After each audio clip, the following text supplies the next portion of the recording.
If the past few decades worth of science fiction movies have taught us anything, it's that aliens rarely come in peace. They may appear in the form of a massive armada or shape-shifting monsters. Their goal is usually the same: destroy humanity and take over the world. Admittedly, the good guys usually pull out a W in the third act, but you can't fault the invaders for trying. This list takes a look at just how close some of cinema's most famous aliens came to ultimate victory, and how much of humanity was displaced along the way. We're also knocking points from the extraterrestrial baddies if they forgot to factor something incredibly obvious into their evil plans, like, I don't know, water. These are the top 10 most successful alien invasions in movies. The Martians from Mars Attacks may err on the conventional side of world domination with laser guns, flying saucers, and brightly colored green spacesuits. But these brainy little buggers are as malicious as it gets. They deface humanity's greatest landmarks, massacre Congress, and transplant Sarah Jessica Parker's head onto a chihuahua. Not as some kind of advanced psychological warfare, mind you. Nope, they just seem to get a kick out of it. Thank goodness these walking incarnations of B-movie sci-fi satire experienced cranial combustion when exposed to Slim Whitman's Indian love call. Otherwise, who knows what the Earth may have looked like by the time they were through. The aliens in Attack the Block packed a double whammy. Not only were these giant gorilla-like monsters brutally effective at their task, traveling and breeding more like spores than mammals, they also chose to make South London the staging ground for their bloody takeover. Dark, densely populated, and not exactly a hotbed of military activity is what we're saying. Thankfully for humanity's sake, a pre-Star Wars John Boyega and his gang of street ruffians were there to give the hairy hellions a nice earthly welcome. You know what ruins a perfectly good night out on the town? Oh, I don't know, how about everybody you know being killed and replaced by a legion of biomechanical androids who were controlled by a super intelligent alien hive mind? The Network, as it's called in the world's end, may sound nice. It is, after all, voiced by the legendary British actor Bill Nighy. But make no mistake, its intentions are as dark and misguided as any other alien race on this list. Aiming to bring humanity up to the standards set for other races in the galaxy, this ancient race of aliens infiltrates human civilization and slowly weeds out uncooperative people by killing and replacing them with identical androids that shoot light out of their mouth and eyes. Unfortunately for the Network, it vastly underestimated how uncooperative and disorderly a bunch of drunk people can actually be. Apparently, the US military in the Marvel Cinematic Universe only has two solutions for dealing with alien invasions: do absolutely nothing, or launch a nuclear warhead at a densely populated urban center and hope for the best. Lucky for them, the Avengers were already on hand to deal with the hordes of Chitauri warriors and floating space whales pouring through the wormhole. They proved that all you need is a little persistence, plus a thunder god, a beefy green Mark Ruffalo, and a dude with an inexhaustible supply of trick arrows to take down one of the most feared fighting forces in the universe. The real question is, what will happen once Thanos decides to lift his wrinkly purple butt off that throne and take matters into his own blinged out hands?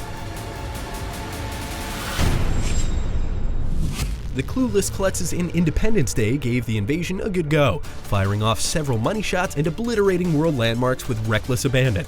Hell, not even good old-fashioned nukes could bring down their Oreo-esque ships. But which day did these tentacled dunces decide to enslave humanity? July 4th, aka Independence Day, the one day guaranteed to get us Americans kissing our flags and waving our guns like maniacs. Back to the drawing board, fellas. Also, any aspiring alien invaders may want to check their antivirus software too, because lax firewall security costs them the planet. Hopefully they've taken all this into account in the 20 years leading up to the sequel.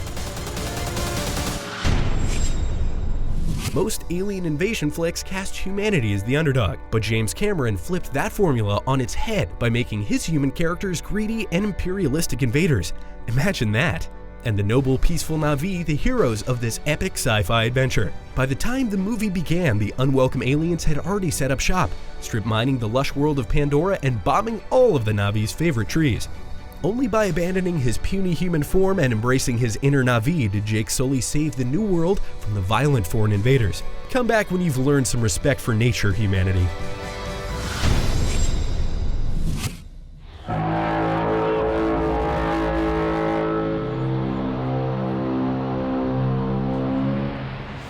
That sound you just heard is the war cry of the Martian tripods, giant three-legged alien ships buried deep beneath Earth's crust. That sound? Well, that's the people of Earth crapping their collective pants. Towering over cities like evil Robin Reliance, the tripods reduce a panicked mankind to piles of ash with their patented death rays, and generally stomp their way to total domination. Except some bright spark in the Martian attack force forgot to add vaccination to the mission itinerary. The result? The tripods crash and burn with a serious bout of flu, leaving a glib Tom Cruise to gloat another day. The aliens in the 1988 John Carpenter classic may just be the craftiest invaders in the history of cinema. As the film opens, they've long since infiltrated every facet of human society, subliminally coaxing their hapless slaves to consume and obey, while the aliens themselves plunder Earth for her precious resources. They've pretty much boiled it down to a science, and the best part is that these invaders are undetectable unless you happen to possess the right pair of sunglasses. Unfortunately for the alien imposters, they didn't count on Rowdy Roddy Piper and Keith David joining forces to expose the global conspiracy. But hey, it was fun while it lasted, Lizard Guy.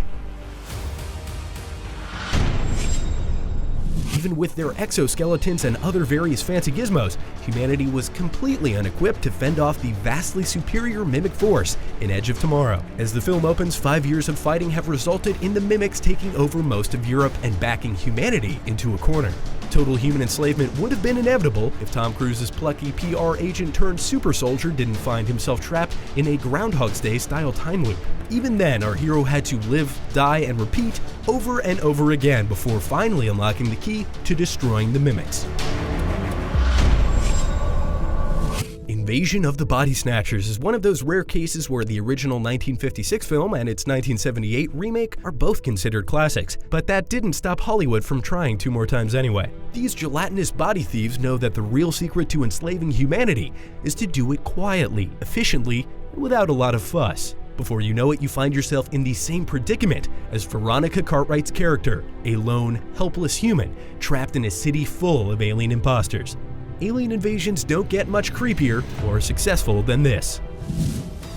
Well, that was our list. How did we do and what did we miss? Let us know in the comments, and for all things creepy gelatinous aliens, keep it right here on IGN.